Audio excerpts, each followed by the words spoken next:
Hey, thank you for tuning in. My name is Trent Steele. I'm a director of safety and security at a 40,000 person church here in Texas, as well as 2K through 12 schools.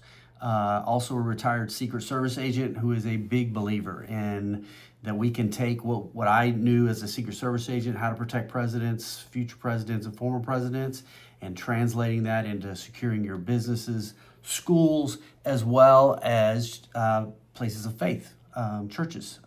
And so this particular episode is going to be very church intensive, although I do think it translates to like a CEO or something like that. So don't check out if you're one of my business guys.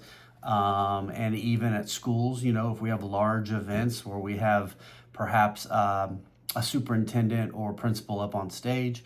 But this is primarily a church-based video. And the question of the day is, should a pastor stay on the stage once we've had a protester type present themselves? And my answer to that is a resounding no. So if you are a pastor, please listen today. This is about you and your life and the importance of you getting off that stage. So let's talk a little bit about it and why I recommend that a pastor begin to even self-vacate as soon as we have any protester type present themselves. Let me also add, if we're talking about a protester, I think this is a very important point. Obviously, a majority of that time, that protester is going to present themselves as being someone who is negative, right? We are anti whatever you are, and we can't stand what you're doing, and we are protesting that in a negative manner. Keep in mind, a very dangerous type of protester. Former Governor George McGovern was shot by this type of protester. One of the few times in my career where I actually went hands-on with someone, the person pretended to be positive for the protectee, the person I was protecting, to get close.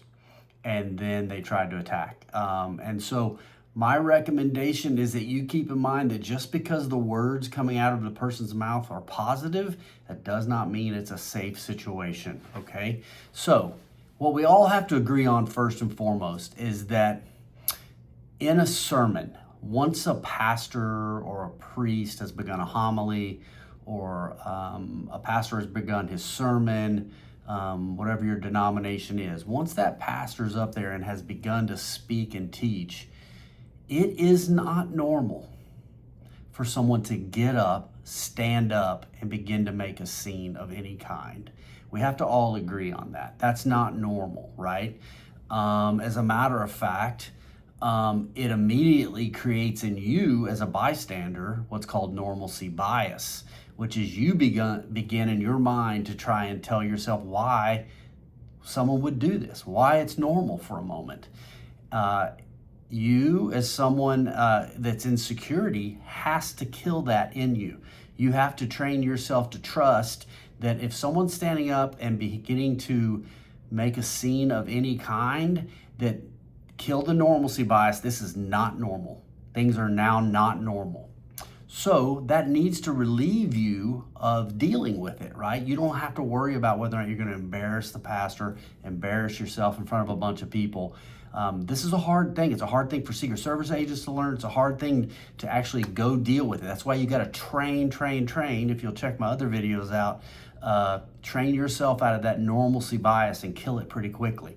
So 3 quick reasons on why, if you're a pastor in that moment, you've got to get off that stage. The first one is the most obvious one, and it is you are in danger. You are very likely within handgun range at that point, and you're in danger, even if it's positive talk.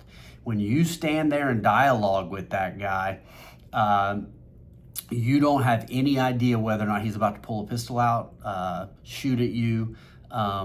You are in much more danger than you think you are. And because of that, movement and distance are your friends. You've got to begin to get yourself away from that very abnormal situation. All church shootings of a pastor inside of a worship center begin as someone standing up, some sort of what appears to be a protester, right? So that's how they're going to look to you initially, and you figuring out whether or not I can dialogue with this guy, and is he friendly, is he not friendly?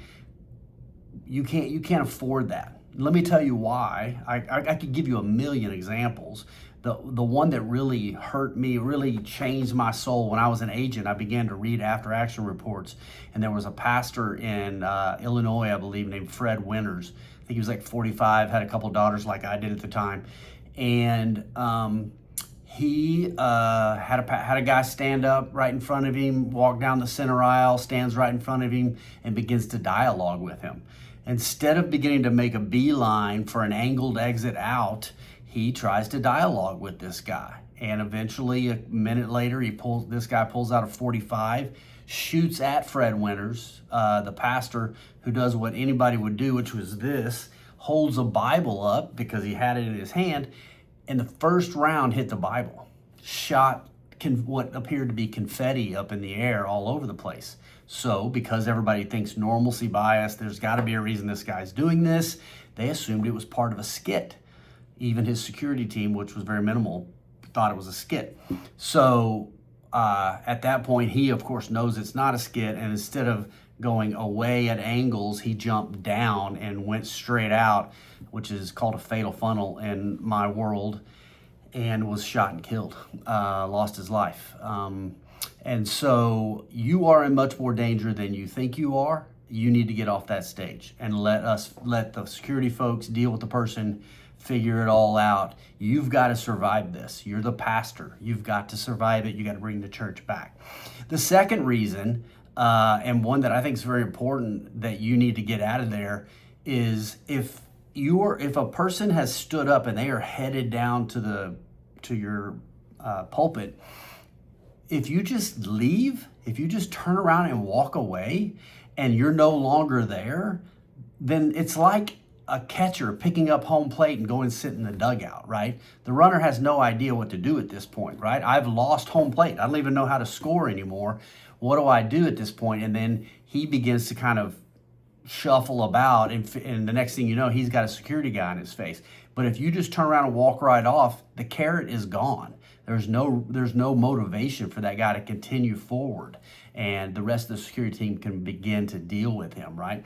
So that's the second reason, remove the carrot. The third reason that you should probably self-vacate, and then of course you'll have a security guy come up behind you, walk you off. I'm not saying you won't have that. I'm saying you can start that process. We don't have to wait on a security guy to come get you.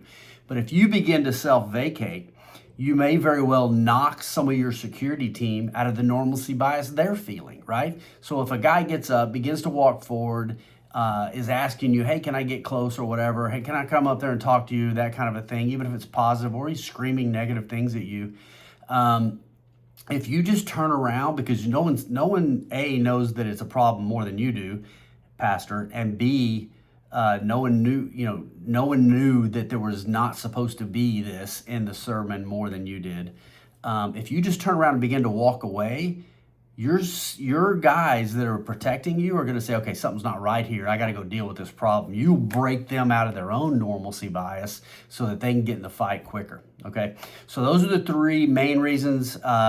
Ultimately, you cannot sit there and dialogue with that guy. You are not helping anybody. If he truly has a heart where he wants to talk to you about something, he can meet with someone else afterwards, and you can set up an appointment with him during the week. If a person stands up in the middle of your sermon, begins to dialogue with you, that is a problem. You are in danger. You can remove the carrot by getting out of there, and you can break your team out of normalcy bias themselves by beginning to move forward. Thanks, guys. I appreciate it, and we look forward to talking about a lot more subjects I've got coming up. Thanks.